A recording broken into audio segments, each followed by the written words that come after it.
جناب رسالت مآب صلی اللہ علیہ وآلہ وسلم نے فرمایا تھا خیر القرون کرنی ثم الذین یلونہم ثم الذین یلونہم، کہ بہترین زمانہ میرا زمانہ ہے اور پھر اس کے بعد جو اس زمانے کے ساتھ ملا ہوا زمانہ ہے وہ بہترین ہے، پھر اس زمانے کے ساتھ ملا ہوا جو زمانہ ہے وہ بہتر زمانہ۔ 3 زمانوں کو سرکار نے فرمایا یہ بہترین زمانے تھے۔ پہلا زمانہ رسول اللہ کا تھا، دوسرا زمانہ صحابہ کرام کا تھا، اور تیسرا زمانہ صحابہ کرام کی شاگردوں کا تھا۔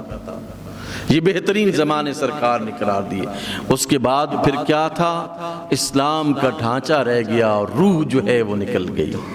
آج تو نہ ڈھانچہ ہے نہ روح ہے اسلام کی، سب کچھ ختم ہو گیا ہے ہمارا۔ علامہ نے کہا نا کہ وضع میں تم نصارہ ہو تمدن میں ہنود، یہ مسلمان کہ جن کو دیکھ کے شرمائیں یہود۔ ہماری تو اب یہ کیفیت رہ گئی ہے، وہ اعلیٰ روایات تھیں، وہ اعلیٰ جو اخلاق تھے وہ ختم ہو کے رہ گئے۔ ایک غیر مسلم بھی بھیڑیے کی نظر رکھتا ہے دنیاوی وسائل پر، ایک مسلمان بھی اسی طرح کی نظر رکھتا ہے۔ ہم سب کچھ دنیا کے دروازے پر کھڑے ہو کر سب مسائل کو حل کرنا چاہتے ہیں۔ مومن وہ ہوتا ہے جو اللہ کے دروازے پر کھڑا ہو کر اپنے مسائل کا حل کرتا ہے، جن کی راتیں جو ہے وہ زندہ ہوتی ہیں۔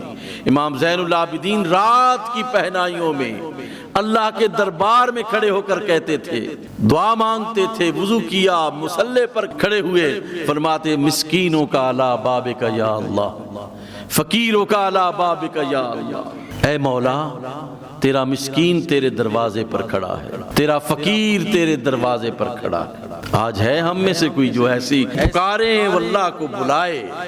پھر ہم یہ دعویٰ کر سکتے ہیں کہ اللہ ہماری شاہ رگ سے بھی زیادہ قریب ہے، اور وہ ہر وقت قریب رہتا ہے لیکن خوشبودار لوگوں کے قریب رہتا ہے، جنہوں نے دل و دماغ کو ایمان کے ساتھ منور کیا ہوا ہوتا ہے۔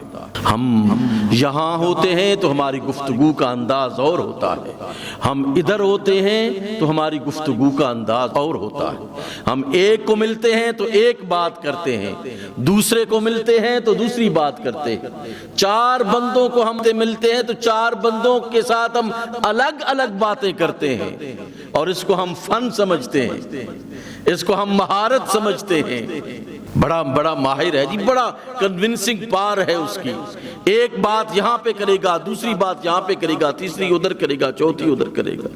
ہم سب کا یہ رویہ ہے، ہم ایسے ہی ہیں، ہم ایسے مسلمان ہیں کہ اپنے مفاد کے لیے ہم 10 دفعہ ہم اپنا نقطہ نظر تبدیل کرتے، کہیں سے مجھے مفاد مل جائے۔ اللہ کے رسول صلی اللہ علیہ وآلہ وسلم کے پیارے صحابی جناب ابو ہریرہ فرماتے ہیں کہ میں نے رسول اکرم صلی اللہ علیہ وآلہ وسلم سے سنا، انہو سمع من رسول اللہ صلی اللہ علیہ وآلہ وسلم ان شر الناس ذو الوجہین، کہ بدترین انسان وہ ہے جس کے 2 چہرے۔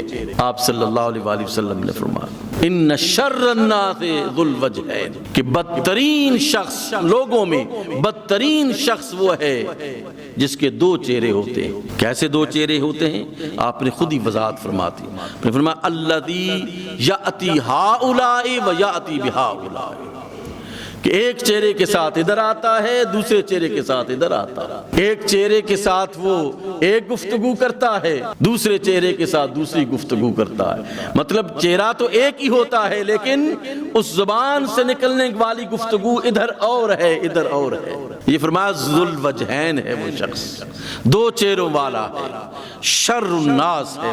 یہ بھی متفق علیہ حدیث ہے، یہ امام بخاری اور مسلم نے اپنی صحیحین میں اس کو ذکر کیا ہے کہ بدترین شخص وہ ہے۔ چھوٹا سا دنیاوی مفاد انسان کو نہیں، میرے تو کہنے کا مقصد یہ تھا جی، میں ایسا کیسے کہہ سکتا ہوں، میں تو یہ کہنا چاہتا تھا، شاید آپ کو سمجھنے میں غلط فہمی ہوئی ہے، یہ ہوا ہے وہ ہوا ہے۔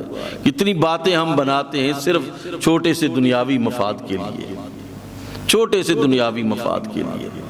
ہم اپنی زبان سے پھسلتے ہیں، اور اگلے بندے کو بھی پتہ چل رہا تھا کہ یہ اپنی زبان سے پھسل رہا ہے، وہ بھی چونکہ زبان سے پھسلتا ہے اس لیے اس کو بھی کوئی فکر نہیں ہوتی۔ یہاں پہ ایک دوسرے کو ڈاج دینے کا، ایک دوسرے کو دھوکہ دینے کا نہایت منظم نظام ہے ہمارے معاشروں میں، نہایت منظم نظام ہے۔ یعنی اچھائی کا نظام اتنا منظم نہیں ہے جتنا برائی کا نظام منظم ہے، ایک فیئر ڈیل کا نظام اتنا منظم نہیں ہے جتنا دھوکہ دینے کا نظام یہاں پہ منظم ہے۔ بڑی آب و تاب کے ساتھ میں کرسی پہ بیٹھا ہوں، اور زبان سے جب باتیں نکلتی ہیں تو یہاں پہ اور نکلتی ہیں، ادھر سے اور نکلتی ہیں۔ ایمان کا ہمارا یہ معیار رہ گیا ہے۔ اللہ اور اس کا رسول کیا کہتا ہے، ہمیں اس کی طرف لوٹنا ہوگا۔ اللہ کے رسول کا کیا حکم ہے، اس کے رب کا، ہم سب کے رب کا کیا حکم ہے، ہمیں اس طرف وہ لوٹنا ہوگا۔